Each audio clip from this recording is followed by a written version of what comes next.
우리가 자리에 일어나셔서 함께 찬양을 올려드리면 좋겠습니다.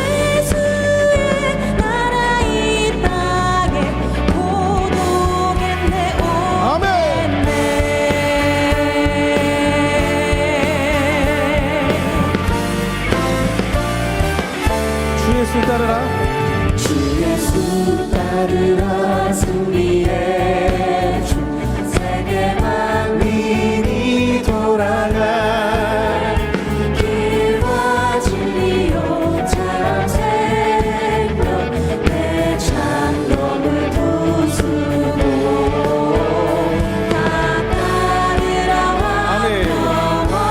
놀라운 이 소식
고난길에 치고 찾아온 길 많은 백성을 구한 길 아멘. 모두 나와서 믿어라 온 세상이 마침내 이 진리에 살겠네 아멘. 어두운 밤 지나서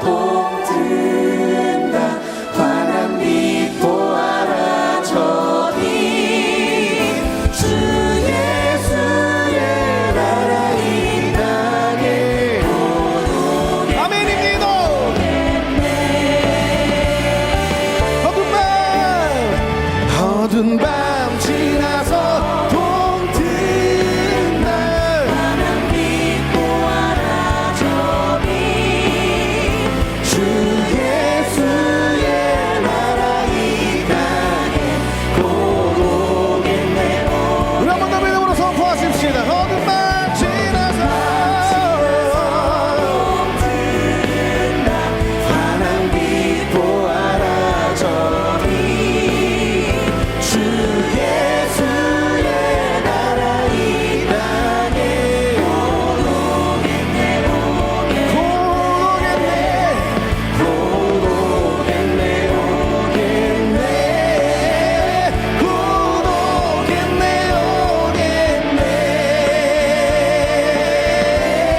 곧 오겠네 할렐루야. 다시 오신 분 예수 그리스도를 우리가 믿음으로 따라가며 오늘 찬양하길 원합니다. 우리가 성경에 인물들이 한 1800명 정도가 성경에 나온다 그래요. 근데 동명이인을 이렇게 하면 한 2600명 정도가 성경에 인물들이 나오는데 그 중에 이렇게 구약의 대표적인 선지자가 엘리야잖아요. 몰라요? 가장 대표적인 선지자가 엘리야예요. 근데 엘리야는 연구 대상이에요. 엘리야가 어떤 사람이냐? 성경에 이스라엘의 병거와 마병이요, 국보급적인 나라를 대표할 수 있는 이스라엘의 전체 국방 능력과 쌤쌤인 그런 타이틀을 들은 사람은 딱 두 사람밖에 없어요. 엘리야, 엘리사 두 사람밖에 없는데, 그만큼 엘리야는 구약의 대표적인 선지자고, 또 엘리사는 성경에서 가장 많은 기적을 행한 선지자예요. 그런데 그 엘리야를 보면 엘리야는 스펙이 없어요. 엘리야는 좀 몸도 마음도 약하고 집안도 신통찮고 약간 우울증도 있고 그렇잖아요. 엘리야는 조금 약점이 많은 사람이에요. 정치적으로 경제적으로 엘리야가 살던 시대가 어땠을까요? 남쪽 유다의 북쪽 이스라엘에 왕이 44명이 나오는데 그중에 가장 악독한 왕 아방 때에 선지자 활동을 했잖아요. 몰라요? 악처 이세벨, 그 둘이가 있을 때 이스라엘이 우상천국이었어요. 바알과 아세라가 우상천국을 만들 때가 아방 때예요. 아방이 얼마나 못됐는가 하면 하나님의 종들을 잡아 죽여버린 거예요. 선지자들을 잡아 죽이니까 엘리야가 저처럼 이렇게 환영받고 이렇게 사역을 한 게 아니고 엘리야가 죽을 지경이 되어서 목숨을 부지하기 위해서 도망을 다닌 거예요. 경제적으로 어땠을까요? 3년 6개월 동안 비가 안 온 거예요. 여러분 3년 6개월 동안 공장이 안 돌아가면, 3년 6개월 동안 농사를 안 하면 그건 엉망진창이에요. 경제적으로 최악인 시대에 엘리야가 활동을 했다니까요. 엘리야의 스펙, 엘리야의 집안, 엘리야의 경력은 어땠을까요? 열왕기상 17장 1절에 보면 길르앗에 우거하는 디셉 사람 엘리야 이렇게 나옵니다. 성경에 족보가 있는 사람은 할아버지, 아버지 함자가 나와요. 근데 족보가 없는 것들은 동네 이름하고 갑자기 툭 튀어나오는 것들은 집구석이 신통찮은 것들이에요. 길르앗 지방에 우거한다는 말은 장돌뱅이처럼 왔다리 갔다라는 뜨내기다. 길르앗 지방에 장돌뱅이 같이 떠돌아다니는 디셉 사람 엘리야가 끝이에요. 전혀 스펙이 없어요. 그런데 성경에 가장 강력한 스토리를 만든 사람이 엘리야라니까요. 엘리야는 연구 대상이라고 보는 거예요. 엄마 아빠 이름도 없고 그저 농사꾼 같던 초라한 사람. 저는 엘리야의 사역 중에 인상적인 게, 엘리야는 일당백이잖아요. 아무도 동료가 파트너가 없었어요. 혼자서 바알과 아세라 거짓 선지자 850명을 상대로 혼자 그야말로 원크라이 한 거예요. 혼자 1대1로 붙은 거, 1대 850으로 붙은 거잖아요. 그래도 뭐 뜰 것도 없고 쫄 것도 없고 그냥.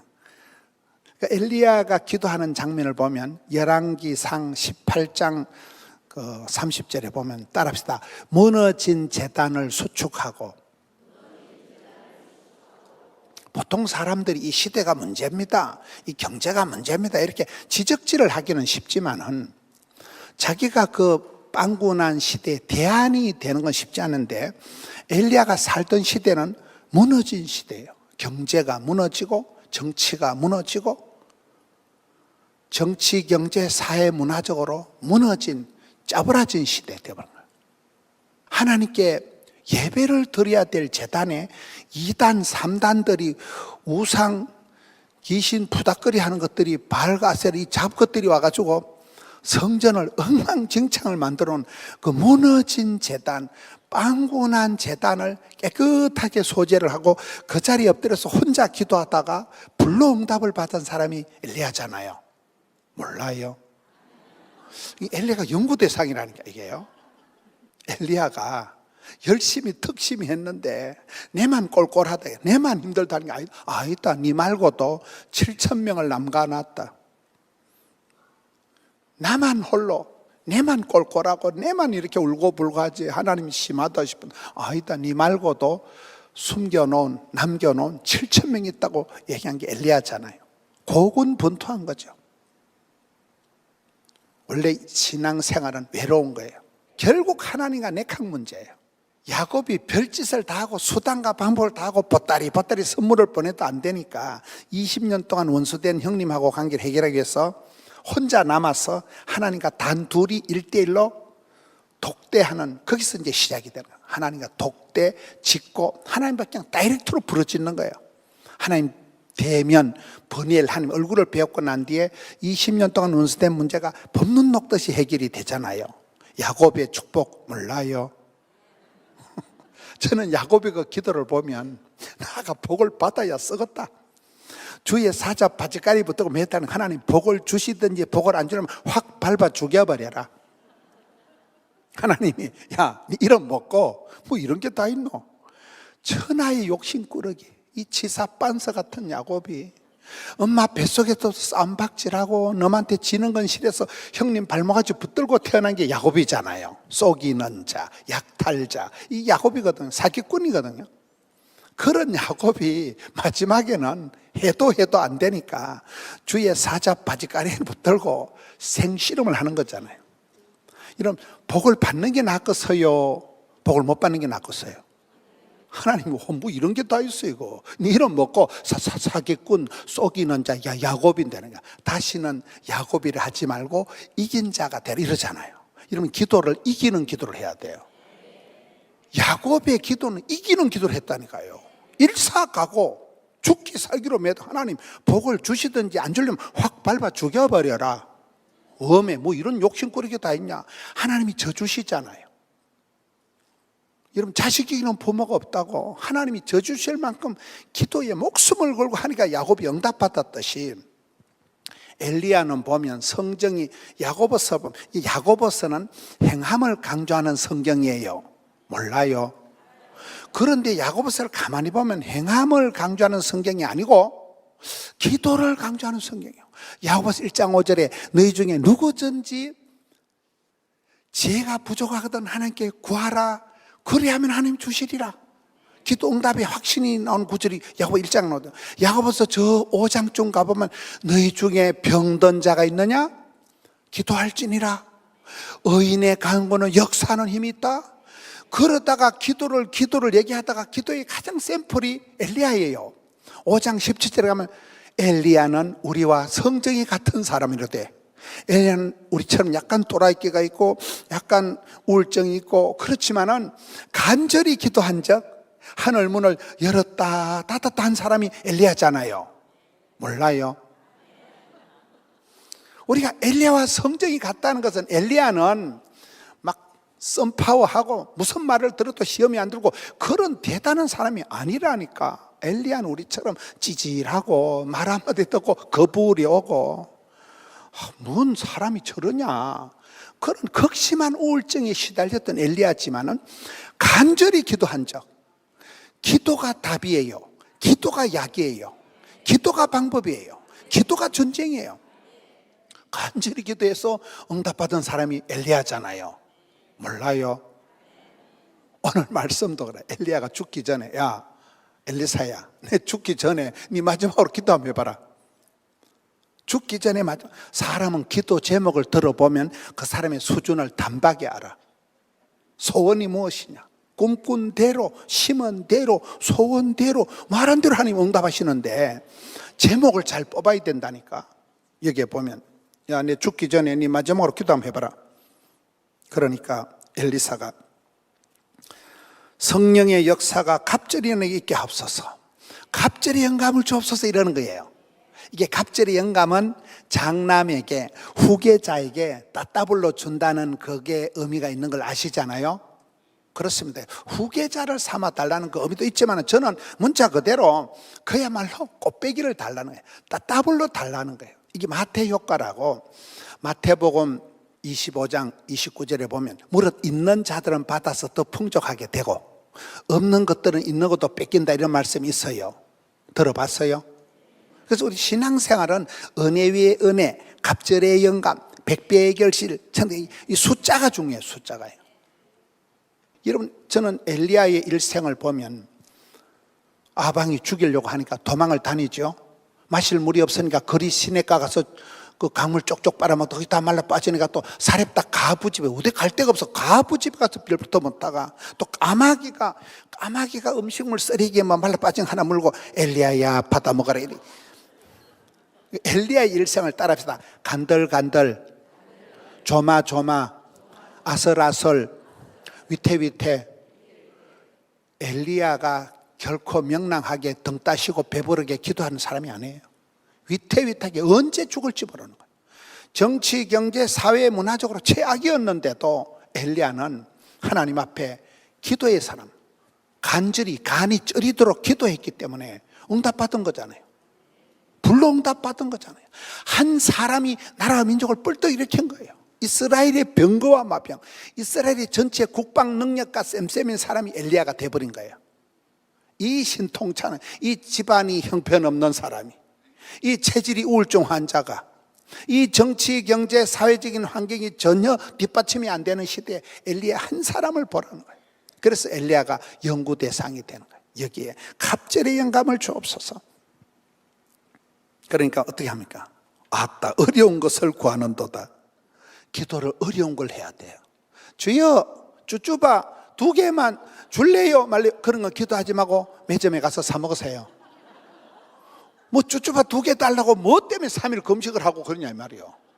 하루 종일 기도하는 제목이 뭐냐 말이에요. 나라와 민족을 위해서 기도하고 할렐루야.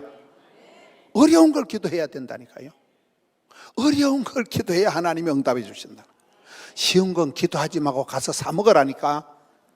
겨우 기도한다는 게 그딴 식으로 기도를 하고 하지만 기도가 새로워져야 되는 거예요. 이제 엘리야는 성천을 하고 선생님 몸에서, 목사님 몸에서 겉옷이 뚝 떨어지는 거예요.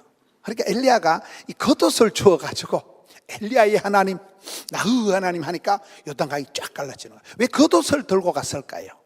따라합시다. 똥폼이라도 잡자. 패션 테라피라고 들어봤어요? 패션이 중요해요. 패션이. 제가 여러분 런닝구만 입고 설교하면 여러분 얼마나 놀라겠어요? 아무리 급해도 신사복을 입어야 신사의 품격이 나오듯이 패션 테라피라니까요. 경건의 능력이 중요해요. 여러분 기도할 때마다 암덩어리가 녹아내리고 막 기도하면 응답을 받으면 좋겠어 안 좋겠어요? 그러나 경건의 능력보다 중요한 것은 경건의 모양이에요. 폼이 먼저 중요해요. 껍데기가 문제예요. 경건의 형식이 문제예요. 경건에 이르기를 연습하면 금생과 내생에 유익하다 이러잖아요. 우리가 어떻게 하면 응답받을까요? 응답받는 기도는 성경을 보면 느헤미야다, 히스기야다 이런 사람들을 보면 금식을 선포하고 무릎을 꿇고 두 손 들고 눈물을 질질 흘려가면서 그래가지고 울고불고 할 때 그때 하나님 역사하시더라고요. 경건의 능력을 우리가 좋아하지만은 경건의 능력은 경건의 모양에 들어가는 거예요. 그래서 여러분들이 종일 토록 이렇게 기도하는 거예요. 뜻을 정하고 기도하는 거예요. 기도의 자세가, 기도는 자격이 아니라 자세이다. 저는 목회를 하면서 제가 가장 소중하게 여기는 게 새벽 기도예요. 새벽 기도. 그 망할 놈은 새벽 기도, 징그러운 새벽 기도. 새벽 기도 때문에 죽을 것 같았지만은 나이가 들어가면서 내가 새벽 기도가 아니었으면 내가 목사가 됐겠나 싶은 거예요. 가장 제가 방송을 하고 18번 설교는 다 새벽 기도 때 제가 먼저 은혜 받은 거예요. 오, 성경에 이런 말씀이 있네. 그럼 그걸 가지고 이렇게 설교하면 거의 대박. 방송을 제가 수십 년 했습니다. 거의 새벽에 받은 말씀. 새벽 기도가 없었으면 내가 목사가 안 되었다 싶은 거예요. 새벽 기도가 가장 힘들고 새벽 기도가 가장 좋은 거예요. 기도의 그 시간, 내 기도하는 그 시간 그때가 가장 귀하다, 즐겁다, 좋다 이래 돼야 돼. 이게 주의 말씀은 진리가 이고 진리인다. 이건 비정상입니다. 기도가 언제 끝나는가? 그 비정상입니다. 여러분 크리스찬들은 정기적으로 설교를 듣다가 남들은 다 웃는데 혼자 통곡을 하고 가슴이 설레임이 울림이 떨림이 있어야 된대요. 정기적으로. 그래서 여러분께 해마다 신년벽두에 원크라이 기도회를 하는 거잖아요. 어느 순간에 성령님이 역사하실지 모르는 거예요. 똥폼이라도 잡으라는 거예요. 기도의 자리라도 지키라. 기도의 자리를 확보해라. 기도의 대상을 확대해라. 기도의 응답을 확신해라. 뭐 쓰리확이 있잖아요. 기도의 자리를 잘 지켜야 돼. 기도의 자리를. 그렇잖아요. 아무 때나 마음대로 기도할 수 있는 게 아니에요. 어느 날 내가 기도의 자리를 못 지킬 때가 오는 거예요. 자리를 빛내주시기 바랍니다. 기도는 자격이 아니라 자세라는 거예요. 그 자리를 내가 빼앗기지 말고 은혜의 자리를 지키라 이 말이에요. 오늘 말씀의 시작과 끝은 건너가는 거예요. 한계를 뛰어넘는 거예요. 여러분들이 이번 기도회를 통해서 건너가는 역사가 있길 바라요. 체력의 한계, 가정의 한계, 물질의 한계, 한계를 뛰어넘는 하나님의 은혜의 세계로 건너가는 우리 성도님들 되시기를 축원합니다.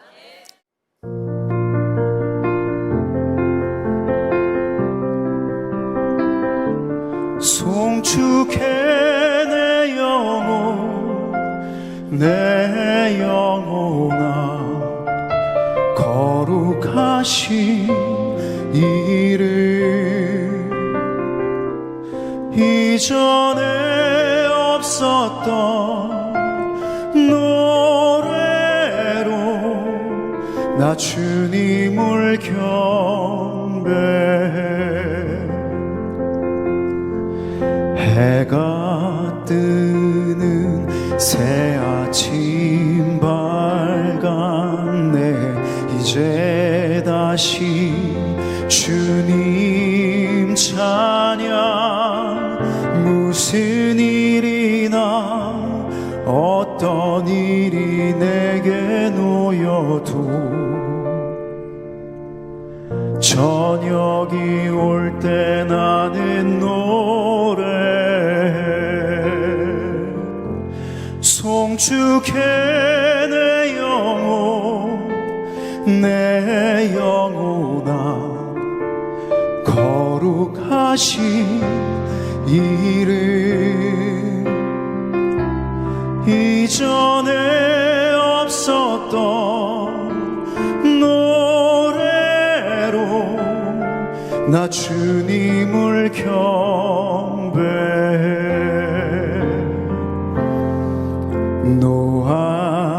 노하기를 더디하시는 주 그의 크신 사랑 넘치네. 주의 선하심 내가 노래하리. 수많은 이유로 나 노래해. 송축해 내 영혼아 거룩하신 이름 이전에 없었던 노래로 나 주님을 경배해.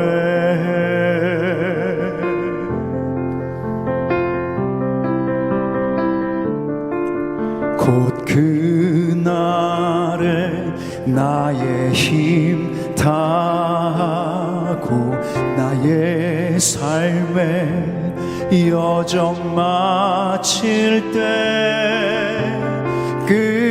끝없는 찬양 드리리라. 수많은 세월 지나 영원히 송축해 내 영혼아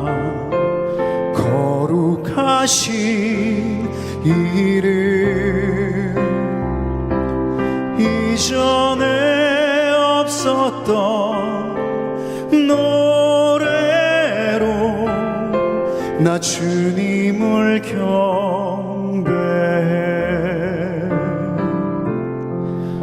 나 주님을 경배해. 나 주님을 경배해.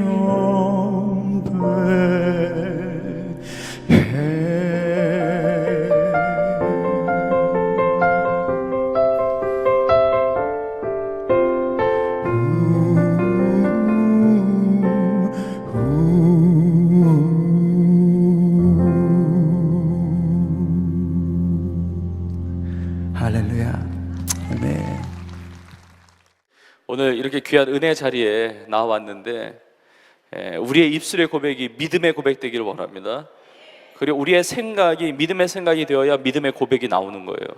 그래서 부정적인 말, 또 근심의 말, 염려의 말, 그리고 안 된다는 말, 그 신뢰를 잃어버리는 그런 불신의 말, 여러분 다 떠나가게 되기를 주의 이름으로 축복합니다.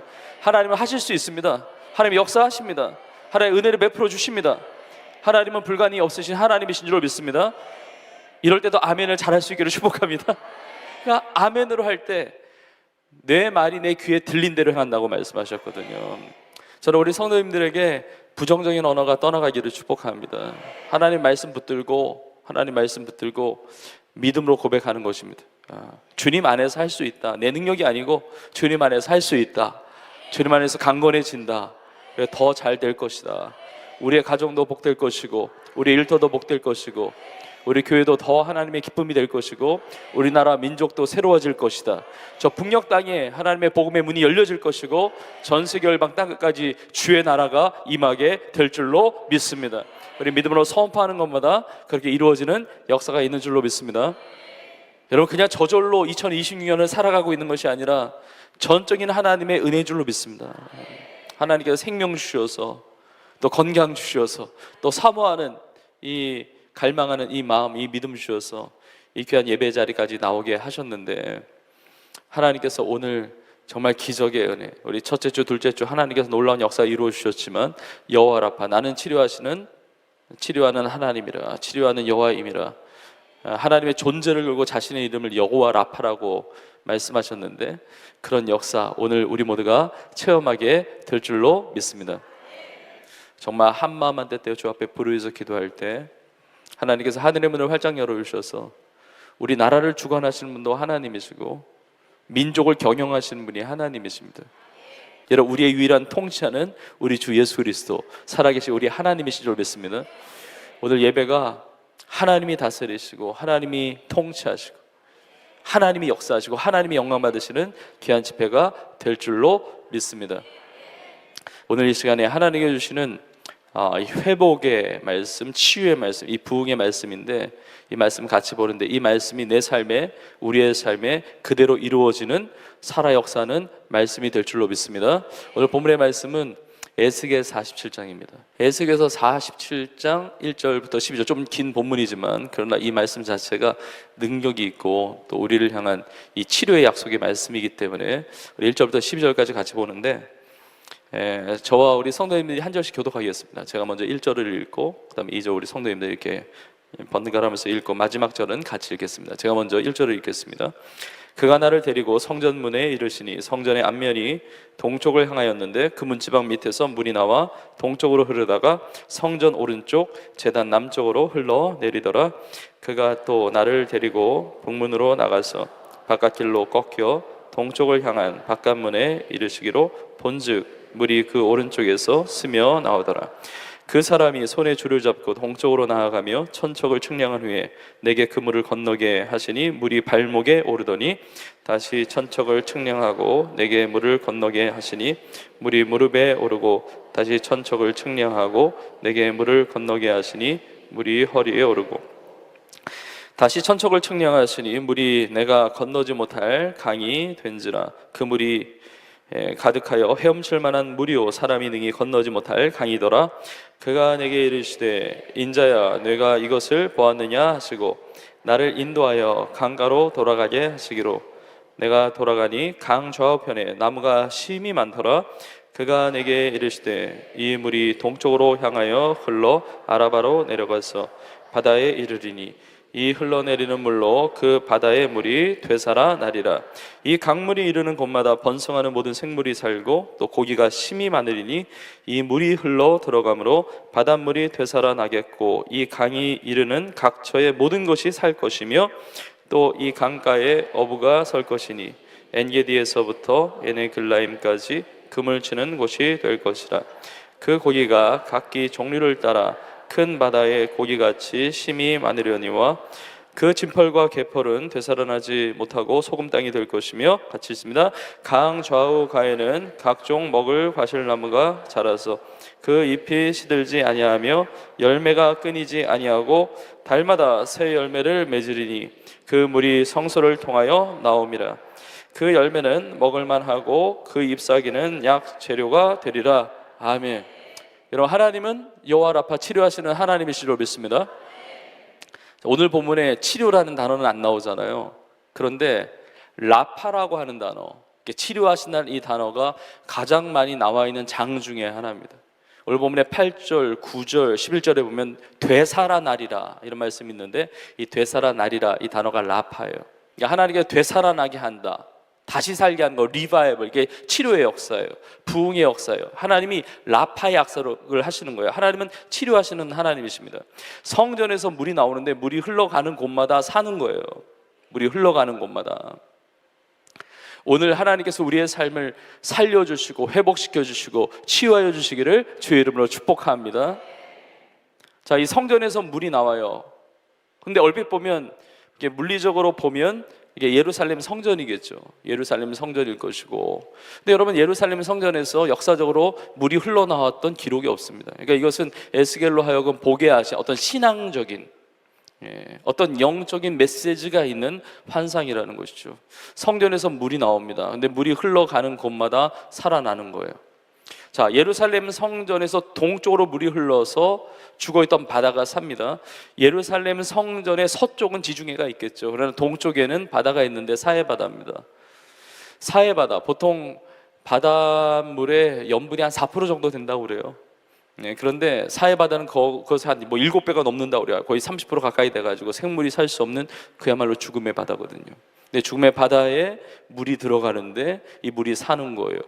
수많은 물고기들이 살고 어부들이 서고, 그리고 나무들이 세워지고 나무들의 열매를 거두고 나무의 그 이파리가, 그 잎사귀가 치료하게 되고 이게 막 살아나게 된다는 것이죠.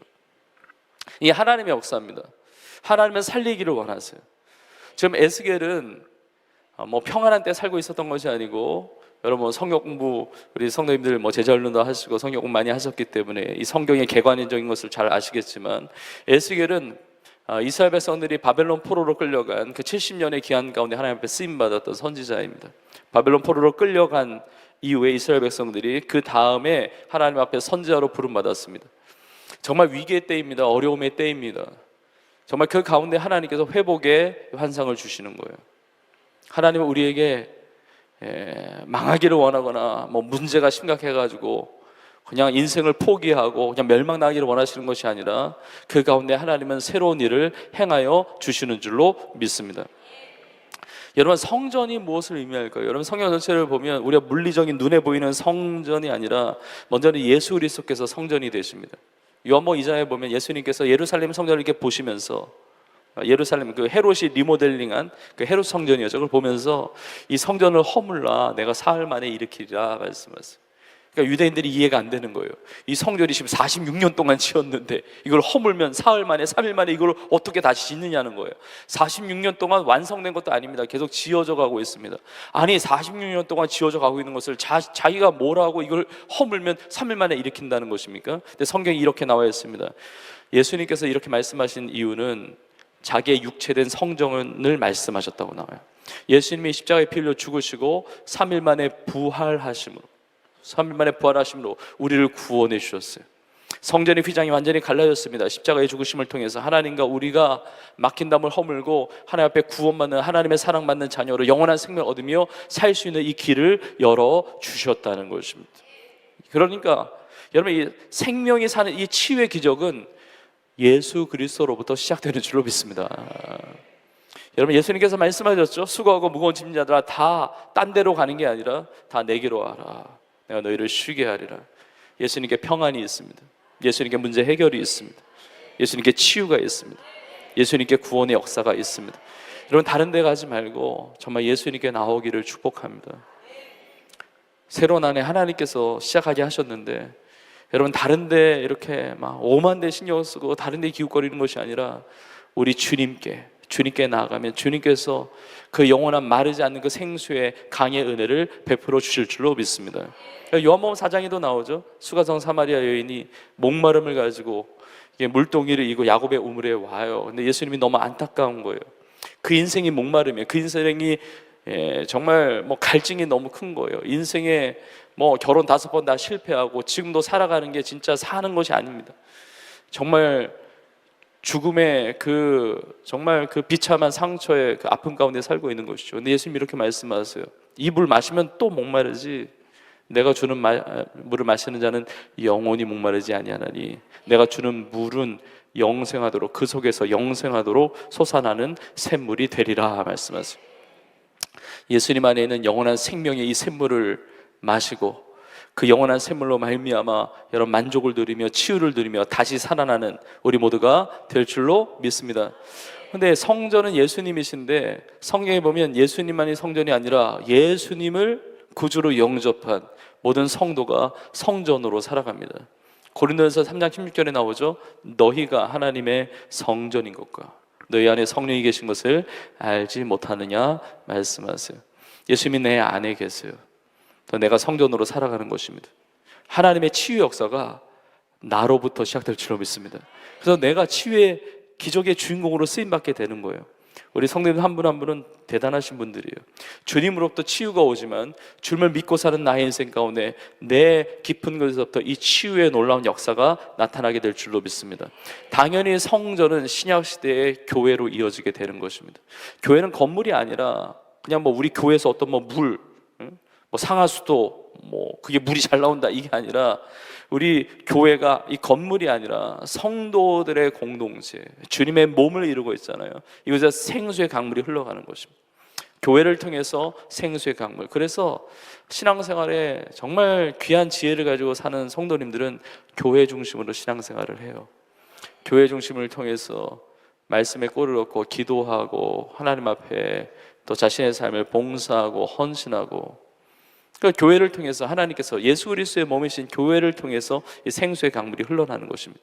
교회가 그 지역에 있으므로 그 지역이 복을 받습니다. 교회가 그 나라에 존재함으로 그 나라가 복을 받습니다. 이 시대에 하나님께서 우리 교회를 이 땅에 두심으로 열방이, 세계 열방이 복을 얻게 되는 줄로 믿습니다. 예수 그리스도로부터, 예수를 믿는 우리로부터, 그리고 우리 교회를 통해서 이 생수의 강물이 흘러나는 것입니다. 치유의 강물, 회복의 강물이 흘러나는데 이 강물이 구체적으로 무엇인가? 바로 살리는 물이에요. 이게 복음의 강물입니다. 복음의 강물이에요. 여러분, 하나님의 그 말씀 가운데 치유의 역사가 있고 또 회복의 역사가 있고 부흥의 역사가 있습니다. 그러니까 성전으로부터 나의 삶을 통해서 또 우리 온 교회를 통해서 예수 그리스도로부터 이렇게 놀라운 이 복음의 강물이 흘러가는 것이죠. 특별히 이 강물은 성경을 보면 성령의 강물이라는 사실을 알게 됩니다. 성령의 강물이 흘러가는 거예요. 요한복음 7장이죠. 예수님께서 명절 끝날에, 명절 끝날이라고 하는 것은 초막절, 장막절을 이야기합니다. 예수님께서 크게 외치셨습니다. 누구든지 목마르거든 내게로 와서 마셔라.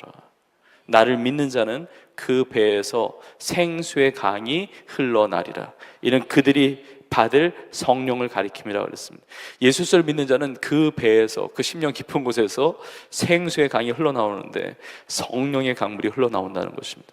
그 안에 있는 우울함, 두려움, 답답함, 무기력함, 모든 상처들 다 씻겨 나아가는, 죽어있던 모든 것들이 살아나는 이 생수의 강물. 오늘 이 밤이 성령의 강물의 은혜를 경험하는 능력의 밤이 될 줄로 믿습니다.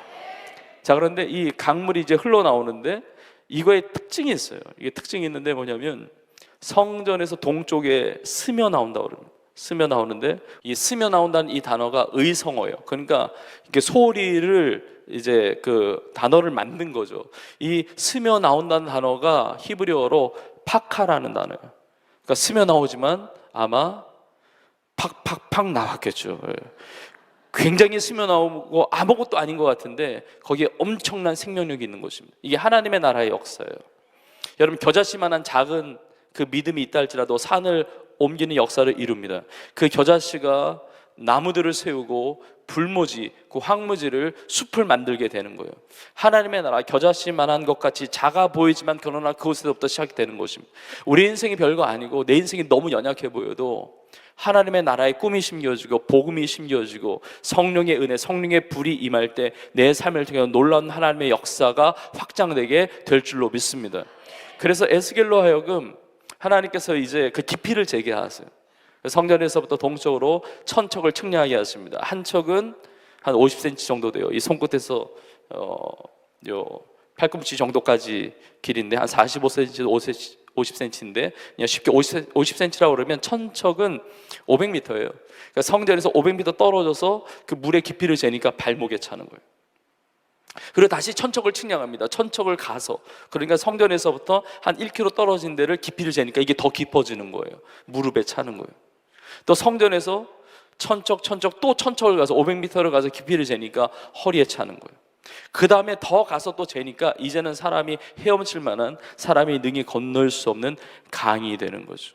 그 강에 모든 죽어있던 것들이 살아나고 생물이 살아나고 고기가 살아나고 사람이 살만한 땅이 되고 정말 죽어있던 모든 것들 되살아나는 라파의 역사가 일어나게 되었다는 것입니다. 거기에 막 열매들이 맺어요. 열매를 맺고, 열매도 그냥 뭐 매년 맺는 게 아니고 그냥 매 달마다 맺고, 거기에 잎사귀가 치료하게 되고 힘을 얻고. 여러분, 여기에 성령의 역사, 복음의 역사, 능력의 특징을 보게 되는데, 성령의 역사, 복음의 역사는 점점 깊어집니다. 그래서 점점 확장돼요.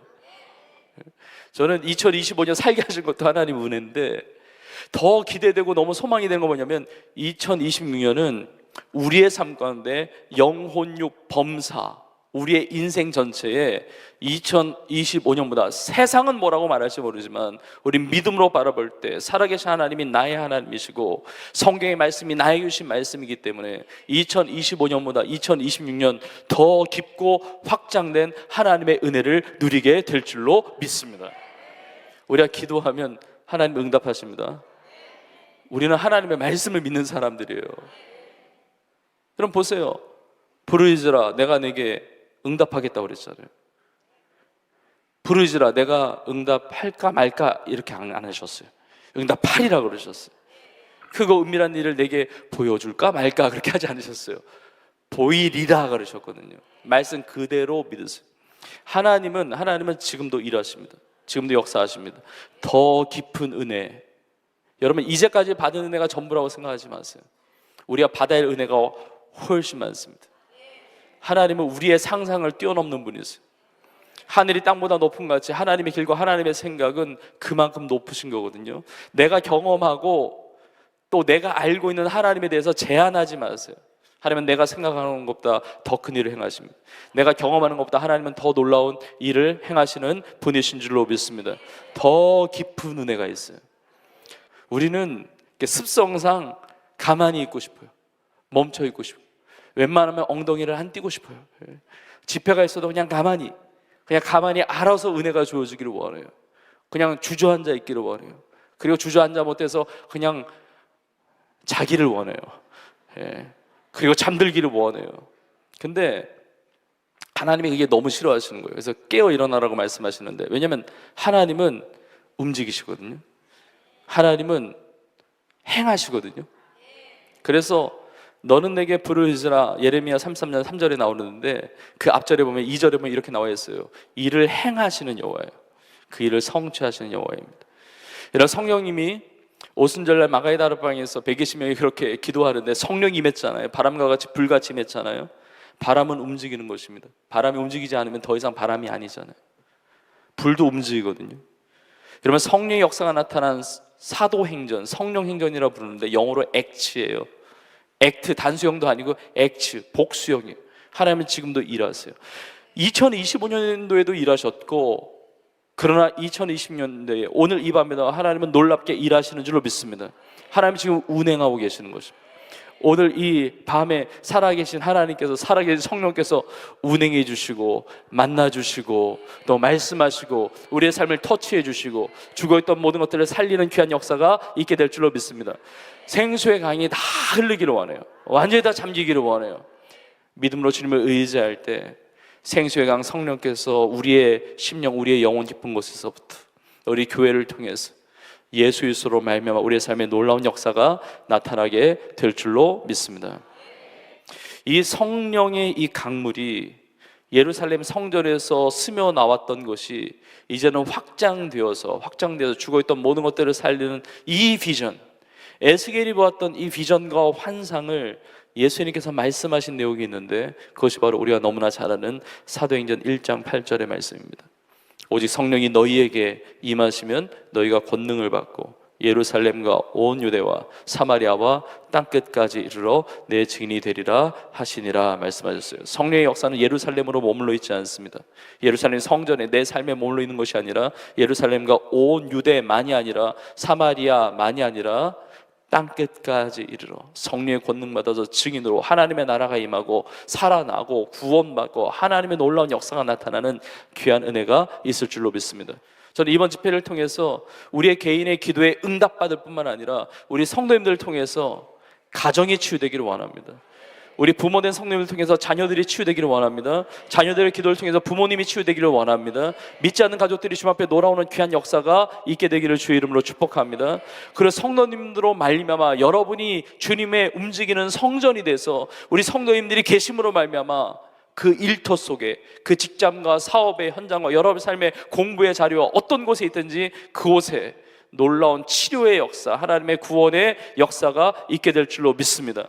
내가 선 곳이 하나님께 거룩한 땅이라고 말씀하셨는데 내 삶에서부터 성령의 강물이 흘러나서 죽어있던 모든 것들이 살아나는 귀한 역사가 있을 줄로 믿습니다. 저는 우리나라도 하나님 앞에 치유된, 하나님 앞에 구원받았을 뿐만 아니라 치유되고 회복되고 부흥의 은혜를 경험한 성령의 사람들을 통해서 이 민족, 이 나라 전혀 새롭게 하나님 앞에 쓰임받는 놀라운 귀한 역사가 있게 될 줄로 믿습니다.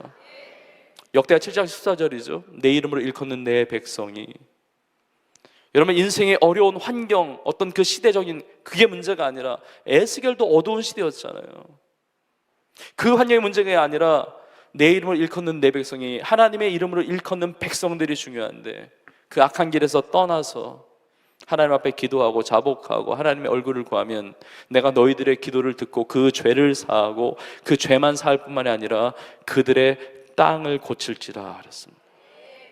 저는 우리의 기도를 하나님께서 받아주셔서 우리의 영혼, 육 하나님께 치유하시지만 그 치유의 능력이 더욱 확장되어서 이 나라 민족도 하나님께 치유하시고 하나님이 기뻐하지 않는 것들, 하나님이 원하지 않는 것들, 어그러지고 뒤틀려지고 잘못되어 있는 모든 것들을 하나님께서 거룩하게 새롭게 잡아주시기를 주의 이름으로 축복합니다. 그리고 이 복음의 강물을 흘러가지 못하는 곳이 없어요. 저 북녘 땅에도 복음의 문으로 열려지는 복된 한 해가 되기를 주의 이름으로 축복합니다. 하나님은 새해를 행하세요. 새해를 행하십니다. 그리고 전 세계 열방에 우리 선교사님들을 통해서 전 세계 열방에는 주님의 교회들을 통하여 성도들을 통하여 우리의 삶이 거점이 돼서 하나님의 나라의 놀라운 아름다움, 여호와 라파 치유의 기적이 임하게 될 줄로 믿습니다. 마지막 말씀을 마무리하면서 오늘 본문에 보면 이런 구절이 나와요. 11절에 보면 진펄과 개펄은 되살아나지 못한다 이렇게 나와요. 이 되살아나다 이게 라파인데 진펄과 개펄이 나오는데 이것은 생명수의 강물을 거부하는 땅이에요. 여러분, 주님께서 은혜를 베풀어 주세요. 하나님은 치유하시는 하나님이세요. 치료하시는 하나님이신데 내 마음을 열어야 돼요. 그 생명수의 강물을 받아들여야 됩니다. 하나님께서 홍해바다를 가르실 때 모세로 하여금 손을 내밀어, 지팡이로 손을 내밀고 홍해바다를 건너게 하셨거든요. 내가 손 놓고 있으면 하나님이 손 쓰실 방법이 없어요. 하나님은 때를 따라 돕는 은혜를 주세요. 근데 그러기 위해서는 은혜의 보좌 앞에 담대히 나아가야 됩니다. 우리의 마음을 열고 예수님을 구주로 영접했듯이 성령 하나님의 역사를 구해야 됩니다. 찾아야 됩니다. 두드려야 됩니다. 사모해야 됩니다. 사모하는 자에게 하나님께서 은혜를 베풀어 주십니다. 아무리 폭우가 쏟아져도 그릇이 거꾸로 있거나 그릇이 덮여 있거나 그런 물 한 방울도 못 들어가거든요. 하나님, 내 마음을 엽니다. 이왕 교회까지 왔는데, 이 집회까지 왔는데 하나님, 내 삶에 경험했던 모든 것들, 그것을 뛰어넘는 하나님의 은혜를 누리기를 원합니다. 시편 81편 10절에 있는 말씀처럼 내 입을 크게 열라 내가 채우리라 그랬는데 하나님, 내가 이제까지 열었던 그 입보다도 더 크게 하나님을 향해서 열어드립니다. 하나님, 나의 삶을 채워주시옵소서. 주님을 사모합니다. 주님을 믿습니다. 하나님의 말씀을 믿습니다. 응답하시다고 약속하셨던 하나님의 말씀을 믿습니다.